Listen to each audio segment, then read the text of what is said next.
ఏదో ఇర్రెస్పాన్సిబుల్గా థియేటర్కి వెళ్ళిపోయాను, పర్మిషన్ లేకుండా వెళ్ళిపోయాను అనేది అబ్సల్యూట్లీ ఫాల్స్ ఇన్ఫర్మేషన్. అలాంటిది ఏమీ లేదు. థియేటర్ వాళ్ళు పర్మిషన్ సార్ట్అవుట్ చేసుకున్నారని చెప్పి మేము అక్కడికి వెళ్ళాం. అక్కడికి వెళ్తే పోలీసులే క్లియర్ చేస్తున్నారు అక్కడ. So it is understood that everything is sorted. నేను వాళ్ళ డైరెక్షన్లోనే వెళ్తున్నాను. అండ్ ఏంటి వాళ్ళు ఒకవేళ నిజంగా పర్మిషన్ లేకపోయి ఉంటే చాలాసార్లు వాళ్ళు చెప్తారు, సార్ మీ పర్మిషన్ లేదంటే మేము రెండింటితో వెళ్ళిపోతాం. వాళ్ళే క్లియర్ చేసి ముందుకు రమ్మంటూ ఉంటే పర్మిషన్ ఉందనుకునే కదా మేము ముందుకు వెళ్తూ ఉంటాం in that flow of things.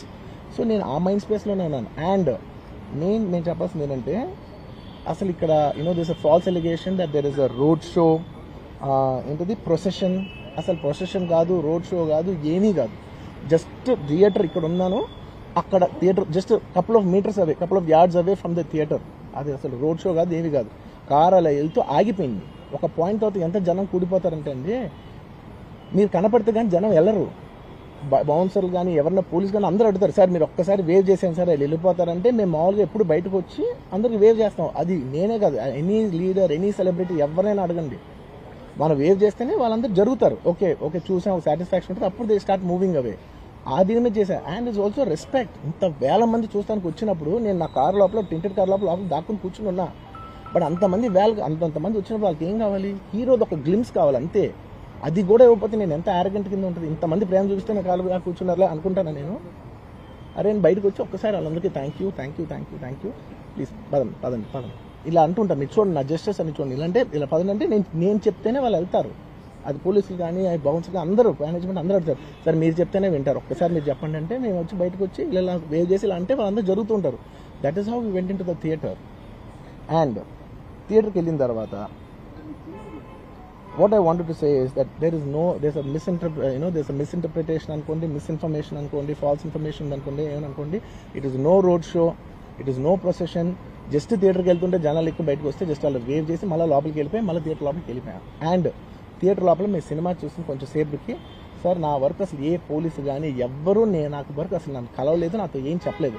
నాకు చెప్పిందల్లా అది పైగా మా మేనేజ్మెంట్ సైడ్ నుంచి వాళ్ళు మా వాళ్ళు వచ్చి చెప్పింది ఏంటంటే, సార్ బయట ఓవర్ క్రౌడ్ అవుతుంది, మీరు దయచేసి వెళ్ళిపోండి అని చెప్పారు. వాళ్ళ పోలీసు వాళ్ళందరూ బయట చాలా మందికి ప్రాబ్లం అవుతుంది, సార్ ఓవర్ క్రౌడ్ అవుతుంది, మీరు వెళ్ళిపోండి అంటే నేను వెళ్ళిపోయా. సినిమా స్టార్టింగ్ కొంచెంసేపు నేను వెళ్ళిపోయా.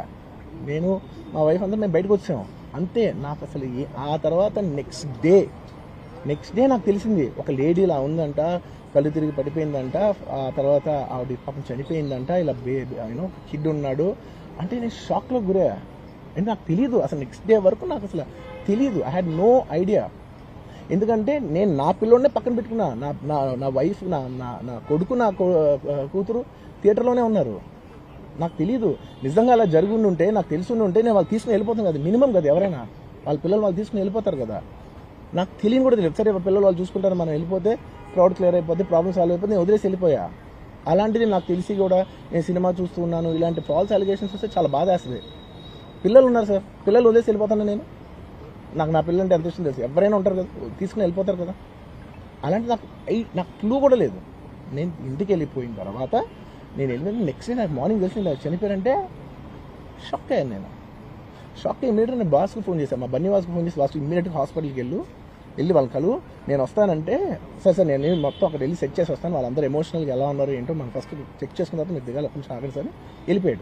వెళ్ళిపోయిన తర్వాత వాసు నేను వస్తానంటే, సార్ మీరు రావద్దు ప్లీజ్, దయచేసి మీరు హాస్పిటల్ రావద్దు, ఇక్కడికి గందరగోళం అయిపోతుంది, నేను నైట్ మీరు థియేటర్కి వెళ్ళారు, ఇష్యూ అయింది, చాలా ప్రాబ్లం అయింది, ఇప్పుడు మీరు హాస్పిటల్కి వచ్చి మళ్ళీ ప్రాబ్లం అయితే మాత్రం సార్ చాలా ప్రాబ్లం అవుతుంది సార్, నేనే వాళ్ళని కొంచెం వాళ్ళ రిచువల్స్ అవన్నీ అయిపోయిన తర్వాత మీ దగ్గర తీసుకొస్తానని చెప్పాడు.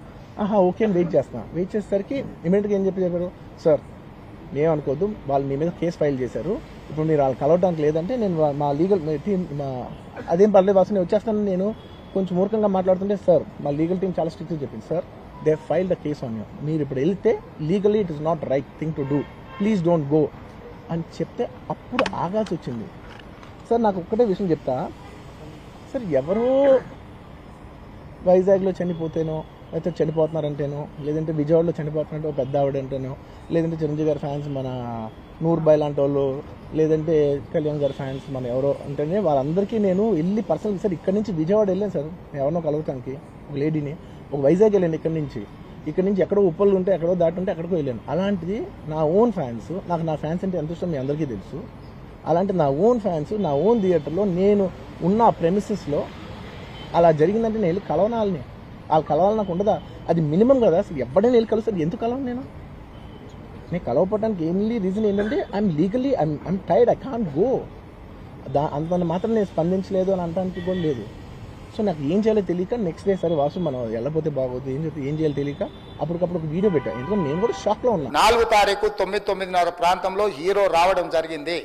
రావడం కారులో వచ్చి థియేటర్లపై సినిమా తీసి మళ్ళీ కారులో వెళ్ళిపోతే పెద్దగా ఇంత ఇబ్బంది జరుగుతుండేనేమో లేదో నాకు తెలియదు.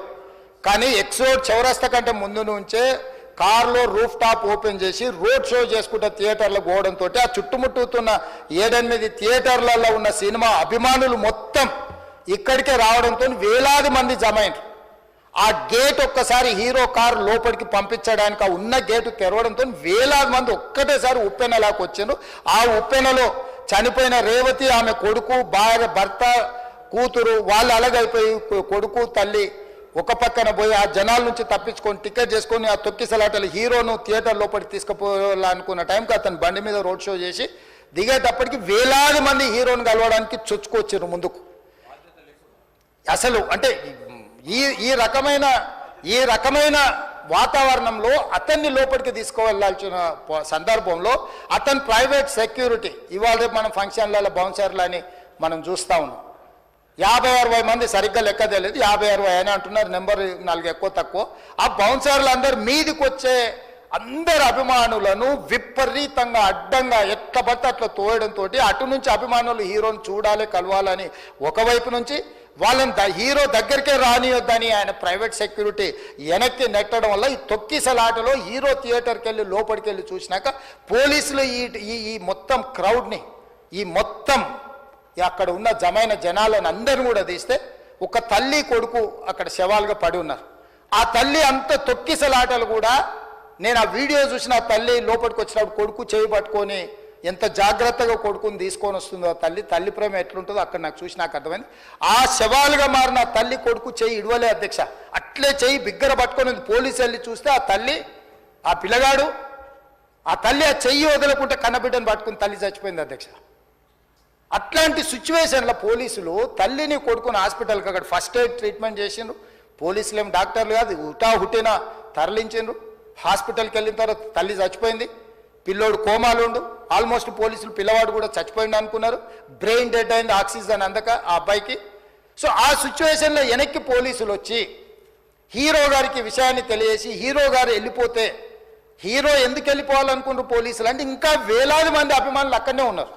హీరో గారు థియేటర్లో కూర్చొని ఉండడం వల్ల, సినీ ప్రముఖులు ఉండడం వల్ల ఈ బయట జమైన వేలాది మంది అభిమానులు అక్కడ నుంచి పోకుండా అక్కడనే ఉండడంగా థియేటర్ లోపల కూడా బాల్కనీలో, టాప్ బాల్కనీలో హీరో కూర్చుంటే నేల కింది నుంచి పై వరకు వెనక్కి తొక్కుట పైకెక్కి హీరో చేతులు కలపాలని కోతులు ఎగబడ్డట్టు, కోట మీదకి కోతులు ఎగబడ్డట్టు ఉల్టా పైకి తొక్కిసలాట జరిగింది అధ్యక్ష.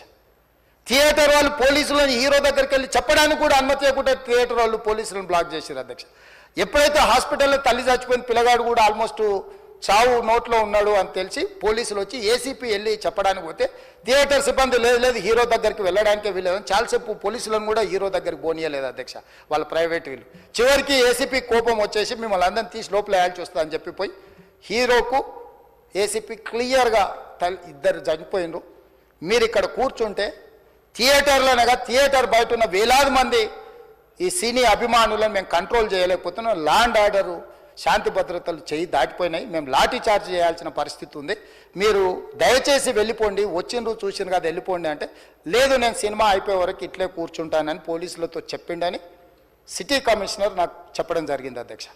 అదేవిధంగా ఇంకా కంట్రోల్ కాకపోవడంతో అప్పుడు డీసీపీ పై అధికారి రంగంలో దిగి వాళ్ళ అందరినీ లోపల వాళ్ళు ఎంబడున్న అడ్డుకుంటున్న వాళ్ళను పోలీసులతో జరిపించి చక్కగా డీసీపీ పోయి హీరో గారికి బయట చనిపోయినరు, పరిస్థితి చాలా గందరగోళంగా ఉన్నది, మీరు ఇక్కడ నుంచి కదలాల్సిందే లేకపోతే మిమ్మల్ని పోలీస్ స్టేషన్కు తీసుకెళ్లాల్సిన పరిస్థితి వస్తుంది, మీరు ఇక్కడ నుంచి కదలాల్సిందే అని బలవంతంగా అతన్ని సినిమా మధ్యలో 12 గంటల సమయంలో, రాత్రి 12 గంటల సమయం అట్టిగా ఆ సమయంలో అతను తీసుకొచ్చి బండెక్కిస్తే మళ్ళీ అతను రూఫ్ టాప్ ఓపెన్ చేసి మళ్ళీ చేతులు ఊపుకుంటూ రోడ్ షో చేసుకుంటూ అంటే తల్లి చనిపోయి పిల్లగాడు చావు బతుకుల మధ్యలో ఉన్నాడు మీరు వెళ్ళండి అని వెనక్కి పంపిస్తే కూడా మళ్ళీ కారులో రూఫ్ టాప్ ఓపెన్ చేసి చేతులు ఊపుకుంటా అభిమానులను సంతోషపెట్టుకుంటా రోడ్ షో చేసుకుంటా అతను వెళ్ళిపోయింది అధ్యక్ష.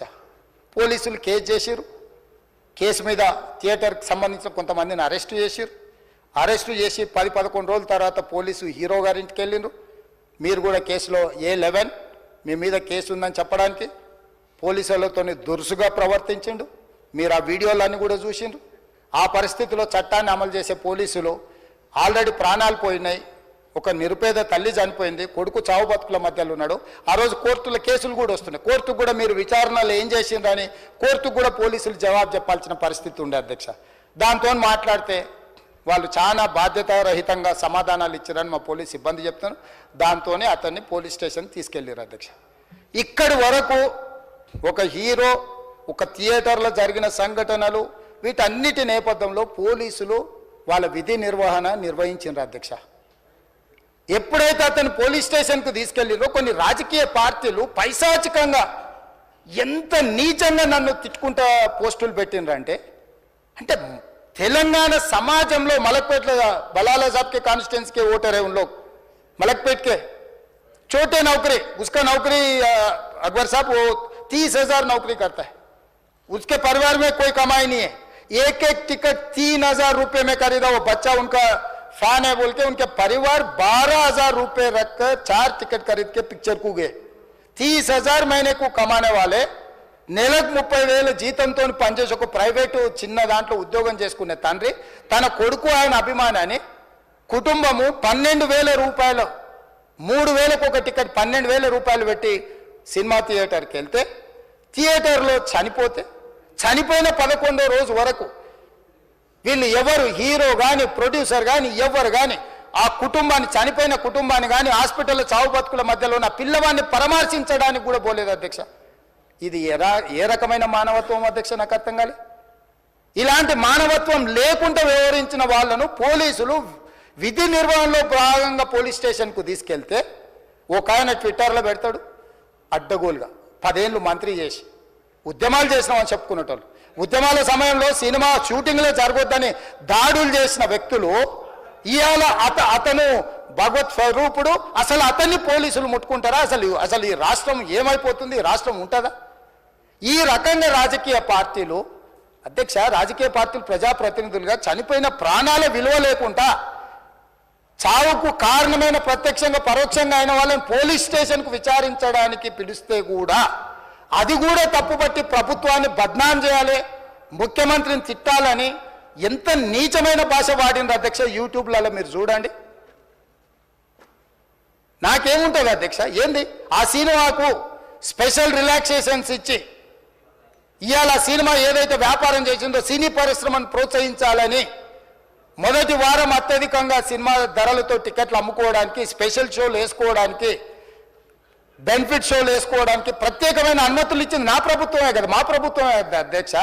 సినీ పరిశ్రమను ప్రోత్సహించాలనే మా విధానం. ప్రోత్సహించే క్రమంలో తెలంగాణ ప్రజల ప్రాణాలను తీసుకోమనే ప్రాణాలు తీసుకుంటే కూడా వాళ్ళని ఏమనొద్దానంటే మీరు లా చేయండి అధ్యక్ష. మరి స్టేట్కు లా అథారిటీ ఉందో లేదో నాకు తెలియదు కానీ star film star super stars or political stars is having some special privilege if they murdered anyone also we need not to prosecute or otherwise we need not to book any case against these personalities అని మనం మీరు చట్టం చేస్తా అంటే సినీ ప్రముఖులకు కానీ రాజకీయ ప్రముఖులకు కానీ స్టార్లని ఫీల్ అయ్యే వాళ్ళ పట్ల ప్రత్యేకమైన చట్టం ఉంటుంది. వాళ్ళ మీద కేసులు పెట్టొద్దని మీరు ఏమైనా చట్టం చేస్తే ఆ చట్టం అమలు చేస్తాం అధ్యక్ష. ఈ రోజున్న డాక్టర్ బాబాసాహెబ్ అంబేద్కర్ ఇచ్చిన చట్టం ప్రకారము దీనికి కారణమైన వాళ్ళను ప్రత్యక్షంగా పరోక్షంగా కారణమైన వాళ్ళందరి మీద కేసులు కట్టి పోలీసులు విచారణ చేయాల్సిందే, బాధితులను శిక్షించాల్సిందే అధ్యక్ష. సో ఈరోజు ఆ కుటుంబాన్ని ఆదుకోవడానికి ఈరోజు కూడా ఆర్థికపరమైన విషయాల్లో కానీ దీంట్లో కానీ వాళ్ళు ఎవరు పెద్దగా ఆసక్తి, కనీసం సినిమా వాళ్ళు ఒక్కరోజు అతను పొయ్యి వస్తే సినీ ప్రముఖులందరూ అతని ఇంటికి వెళ్ళి అతనికి మొత్తం ఏదో కాళ్ళు చేతులు యాక్సిడెంట్లో పోయినట్టు కన్నీళ్లు గారుస్తారు. ఈ సినీ ప్రముఖులు ఒక్కరైనా హాస్పిటల్ పోయినరా అధ్యక్ష? నేను సూటిగా తమ ద్వారా సినీ ప్రముఖులను నేను అడుగుతున్నా అధ్యక్ష. తల్లి చనిపోయి 9 సంవత్సరాల పిల్లగాడు బ్రెయిన్ డెడ్ అయ్యి ఆక్సిజన్ అందక 20 రోజుల నుంచి హాస్పిటల్లో కోమాలో ఉంటే ఈ సినీ ప్రముఖులు ఒక్క రోజు కోసం పోలీస్ స్టేషన్ పోయిన ఇంటికాడ క్యూ కట్టి ప్రభుత్వాన్ని తిడుతుండ్రు, నన్ను తిడుతురు, అతన్ని పరామర్శిస్తున్నారు. ఏమైంది అధ్యక్ష? అతను కాలు పోయిందా, కన్ను పోయిందా, చేయి పోయిందా, ఏమైనా కిడ్నీలు దెబ్బతిన్నా, ఏమైంది? అతన్ని ఇంతమంది సీనియర్ ప్రముఖులు పరామర్శించారు, కలిసిండ్రు, అభినందించారు. కానీ ఆ పిల్లగాన్ని కనీసం అన్న పరామర్శించడానికి సీనియర్ ప్రముఖులు ముందుకు రాలేదంటే సినిమా ఇండస్ట్రీలో ఉన్న ప్రముఖులు ఏం ఆలోచన చేస్తుండ్రో, ఏం కోరుకుంటుండ్రో నాకైతే తెలియదు. 100% जो भी अकबरुद्दीन ओवैसी साहब ने जो मुद्दा उठाए, वो मुद्दा के लिए मैं ये बात कह रहा हूं, सचमुच बोल रहा हूं, ये शर्म की बात है. 20 दिन के बाद भी इतने, एक दिन के लिए उनको पुलिस स्टेशन को लेकर गए तो हाईकोर्ट भी इमीडिएट अजर्नमेंट मोशन, लंच मोशन ले लिए, उनका बेल भी दे दिए, सब कुछ है. आधी रात को 11-12 बजे अपने लोग बोल रहे थे जेल का दरवाजा खोलो, 12 बजे उनको छोड़ो. अरे भाई कहां है प्रोविजन? कहां से छोड़ू मैं? कोई मेरा घर का मामला नहीं है. मेरा घर का मामला है तो मेरा गेट निकाल के आने वाले जाने वाले को मैं बोल सकता हूं. जेल का दरवाजा मेरा हाथ में नहीं है, कानून के हिसाब से चलाने का है मेरे को. रात 12 बजे अरे वो फिल्म स्टार है उसको छोड़ दो. भाई अगला दिन मैं रहे तो ना फिल्म स्टार को छोड़ने के लिए. अगर आधी रात को 12 बजे किसी को जेल से छोड़ने का कोई लॉ है तो बोलो, मैं भी लागू करता हूं. तो इसीलिए ये इतने फिल्म स्टार कोई भी दवाखाना तक नहीं गया, छोटे बच्चे को नहीं देखा अकबर साहब. ये अफसोस की बात है, शर्म की बात है. सचमुच बोल रहा हूं मैं. अगर मैं वहां पर जाके देखने के लिए मैं पूरा स्टाफ और मेडिकल एंड हेल्थ सेक्रेटरी, मेरा कमिश्नर, सब टीम को मैं डिप्लॉय कर दी. सीता और अपने कमीशन चेयरपर्सन सब लोगों को वहां भेज के मैं continuously I monitoring that boy health condition. So ये कैसे, कहां जा रहे हैं हम लोग? भाई उन लोगों को जिम्मेदारी दी नहीं है, हम समझ भी सकते है नहीं है वो बात अलग है. मगर कुछ पॉलिटिकल पार्टीज 10-10, 20-20 साल जो रिप्रेजेंट किए, मंत्री किए, वो लोग मुझे गाली दे रहे हैं. उसके ऊपर कैसा केस लगाते हैं? वो मेरा दोस्त है. भाई आपके लिए, आपके दोस्त के लिए कोई नया कानून बनाना है तो बनाओ, देखेंगे. अरे आपके दोस्त रहे तो 12 खून माफ है क्या?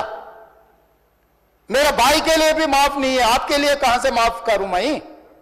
मेरा परिवार के लिए भी कोई नया कानून नहीं है.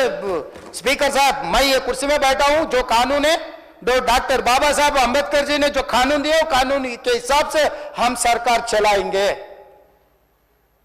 जो अकबर साहब ने जो बात दिखा, कुछ प्राइवेट डिस्कशन है, कुछ पब्लिक विजुअल्स है.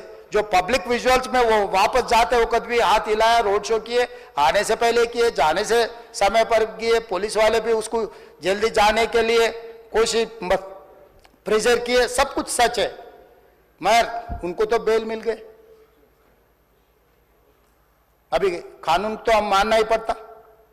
तो ये हकीकत है, ये सचमुच है. मगर ये अफसोस की बात है. मैं फिल्म इंडस्ट्री जो बड़ा लोग है, मैं उन लोगों से गुजारिश करता हूं, इनह्यूमन नहीं रहना. आप बिजनेस कर लो, आप पिक्चर निकालो, पैसे कमाओ, सरकार से इंसेंटिव्स ले लो, सब्सिडीज ले लो, स्पेशल प्रिविलेज शूटिंग के लिए जो होना है वो मांगो.